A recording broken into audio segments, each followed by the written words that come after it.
4월 5일 금요일 매일 성경 묵상을 시작합니다. 오늘 함께 나눌 말씀은 신명기 21장 1절에서 23절 말씀입니다.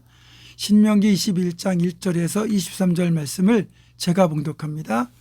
네 하나님 여호와께서 네게 주어 차지하게 하신 땅에서 피살된 시체가 들이 엎드러진 것을 발견하고 그 쳐 죽인 자가 누구인지 알지 못하거든 너희의 장로들과 재판장들은 나가서 그 피살된 곳의 사방에 있는 성읍의 원근을 잴 것이요 그 피살된 곳에서 제일 가까운 성읍의 장로들이 그 성읍에서 아직 부리지 아니하고 멍에를 매지 아니한 암송아지를 취하여 그 성읍의 장로들이 물이 항상 흐르고 갈지도 않고 씨를 뿌린 일도 없는 골짜기로 그 송아지를 끌고 가서 그 골짜기에서 그 송아지의 목을 꺾을 것이요 레위 자손 제사장들도 그리로 갈지니 그들은 내 하나님 여호와께서 택하사 자기를 섬기게 하시며 또 여호와의 이름으로 축복하게 하신 자라. 모든 소송과 모든 투쟁이 그들의 말대로 판결될 것이니라. 그 피살된 곳에서 제일 가까운 성읍의 모든 장로들은 그 골짜기에서 목을 꺾은 암송아지 위에 손을 씻으며 말하기를 우리의 손이 이 피를 흘리지 아니하였고 우리의 눈이 이것을 보지도 못하였나이다. 여호와여 주께서 속량하신 주의 백성 이스라엘을 사하시고 무죄한 피를 주의 백성 이스라엘 중에 머물러 두지 마옵소서 하면 그 피 흘린 죄가 사함을 받으리니 너는 이와 같이 여호와께서 보시기에 정직한 일을 행하여 무죄한 자의 피 흘린 죄를 너희 중에서 제할지니라. 내가 나가서 적군과 싸울 때 네 하나님 여호와께서 그들을 내 손에 넘기심으로 네가 그들을 사로잡은 후에 네가 만일 그 포로 중에 아리따운 여자를 보고 그에게 연연하여 아내를 삼고자 하거든 그를 내 집으로 데려갈 것이요 그는 그 머리를 밀고 손톱을 베고 또 포로의 의복을 벗고 내 집에 살며 그 부모를 위하여 한 달 동안 애곡한 후에 네가 그에게로 들어가서 그의 남편이 되고 그는 네 아내가 될 것이요 그 후에 네가 그를 기뻐하지 아니하거든 그의 마음대로 가게 하고 결코 돈을 받고 팔지 말지라. 네가 그를 욕부였은즉 종으로 여기지 말지니라. 어떤 사람이 두 아내를 두었는데 하나는 사랑을 받고 하나는 미움을 받다가 그 사랑을 받는 자와 미움을 받는 자가 둘 다 아들을 낳았다 하자 그 미움을 받는 자의 아들이 장자이면 자기의 소유를 그의 아들들에게 기업으로 나누는 날에 그 사랑을 받는 자의 아들을 장자로 삼아 참장자 곧 미움을 받는 자의 아들보다 앞세우지 말고 반드시 그 미움을 받는 자의 아들을 장자로 인정하여 자기의 소유에서 그에게 두 몫을 줄 것이니 그는 자기의 기력의 시작이라 장자의 권리가 그에게 있음이니라.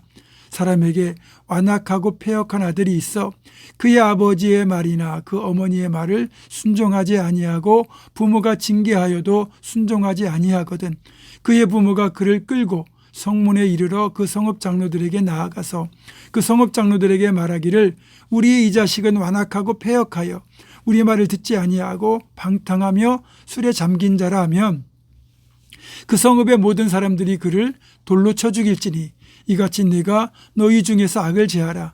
그리하면 온 이스라엘이 듣고 두려워하리라. 사람이 만일 죽을 죄를 범함으로 네가 그를 죽여 나무 위에 달거든 그 시체를 나무 위에 밤새도록 두지 말고 그날에 장사하여 네 하나님 여호와께서 내게 기업으로 주시는 땅을 더럽히지 말라. 나무에 달린 자는 하나님께 저주를 받았음이니라.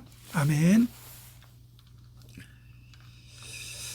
통계 자료를 찾아보니까 우리나라에서 매일 800명 정도가 병이나 사고, 노안으로 죽는다고 합니다. 때가 되면 다 죽게 마련이겠지만 어떤 죽음에는 억울한 죽음도 있지 않겠습니까? 누군가의 음모로 인해 또 고의적인 살인에 의해 억울하게 죽었을 수도 있고 또 의도하지 않았지만 남의 과실 때문에 죽은 사람도 있을 겁니다. 그래서 이런 정황이 의심되는 사망에 대해서는 경찰이 철저한 수사를 통해서 살인을 저지른 범인을 찾아내고 처벌하고 있지만 어떤 경우에는 끝내 범인을 찾아내지 못하고 영원히 미궁에 빠진 살인도 있을 겁니다. 이처럼 사람의 능력으로는 범인을 찾아내는 데 한계가 있지만 우리 하나님은 모든 걸 보고 아시고 기억하시는 분이기 때문에 반드시 그 범인에게 피 흘린 값을 물으신다는 거죠. 그래서 우리가 늘 하나님 두려운 줄 알고 살아가야 되고 함부로 나쁜 짓 저지르면 안 되고 더더군다나 사람을 죽이는 일은 없어야 합니다. 그럼에도 불구하고 오늘 본문을 보면 범인을 알 수 없는 피살된 시체가 발견되었을 때 어떻게 처리해야 되는지를 알려주는데요. 일단 피살된 시체가 발견된 곳에서 가장 가까운 성읍의 장로들이 암송아지를 대속제물로 해서 그 죽음에 대한 속죄의식을 치르라고 말씀합니다. 그리고 속죄제를 주관하는 제사장으로 하여금 이 무죄한 피를 흘린 사람에 대하여 반드시 신원해 줄 것을 하나님께 간구하라고 명령하십니다. 다음으로는 2명의 아내를 둔 남자가 있을 때 그 2명의 아내로부터 여러 명의 자녀가 태어나지 않겠습니까? 이때 재산을 상속하는 원칙을 말씀하고 있습니다. 기본적으로 하나님이 세우신 결혼의 원칙은 일부 일처제지만 옛날 이 성경 기록되던 시대에는 여러 명의 아내를 두는 게 용납이 되지 않았습니까? 자, 그렇다면 아내가 여러 대 있을 경우에 똑같이 사랑한다는 건 쉽지 않잖아요.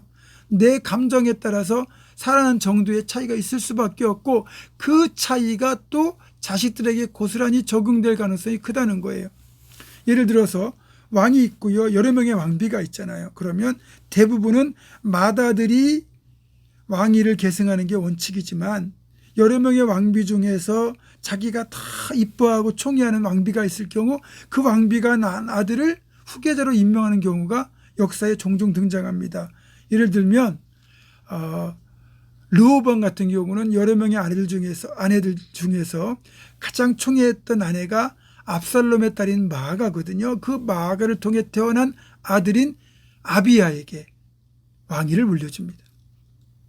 또 세상에서도 기업의 경영권을 물려줄 때 또 재산 상속해 줄 때 이런 개인적인 감정이 작용하는 건 어쩔 수가 없습니다. 그런데 하나님은 이런 감정조차 초월해서 공평하게 대우하고 능력을 따라 적재적소에 배치하라고 말씀합니다. 하지만 이게 쉬운 일은 아니죠. 왜냐하면 우리는 감정적인 존재이기 때문에 감정이 이성을 넘어설 때가 더 많아요.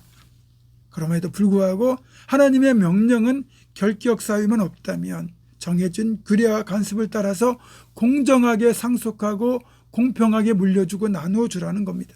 그리고 이건 사람을 임명할 때도 동일합니다. 교회가 적재적소에 사람을 세워야 되는데 어떤 자리는 빛나는 자리고 어떤 자리는 폼이 안 나는 자리예요. 그러나 중요한 것은 그 일을 맡아서 지혜롭게 그리고 능력 있게 일할 수 있는 사람을 그 자리에 세우는 게 맞습니다.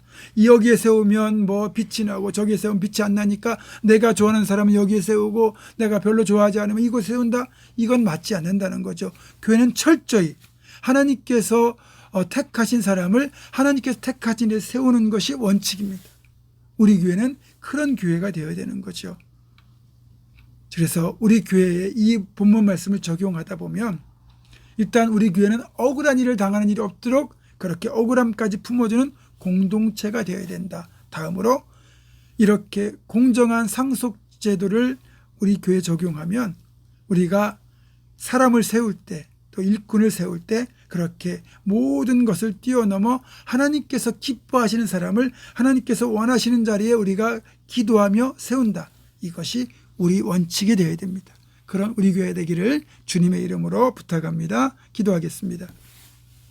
하나님, 우리 교회는 억울함까지 품어주는 그런 넉넉한 교회가 되게 도와주시고 또 사람을 세울 때도 적재적소에 하나님 기뻐하시는 사람을 하나님께서 원하시는 자리에 지혜롭게 세울 수 있는 그런 교회가 될 수 있도록 인도하여 주옵소서. 예수님의 이름으로 기도하옵고 이제는 우리 주 예수 그리스도의 은혜와 하나님의 사랑과 성령의 교통하심이 억울함을 품어주는 넉넉한 교회, 사람을 지혜롭게 세우는 지혜로운 교회가 될 것을 결단하는 사랑하는 모든 성도들 이들의 삶과 가정과 생업과 앞날과 우리 교회 위에 지금부터 영원토록 함께 하시옵기를 간절히 축원하옵나이다. 아멘.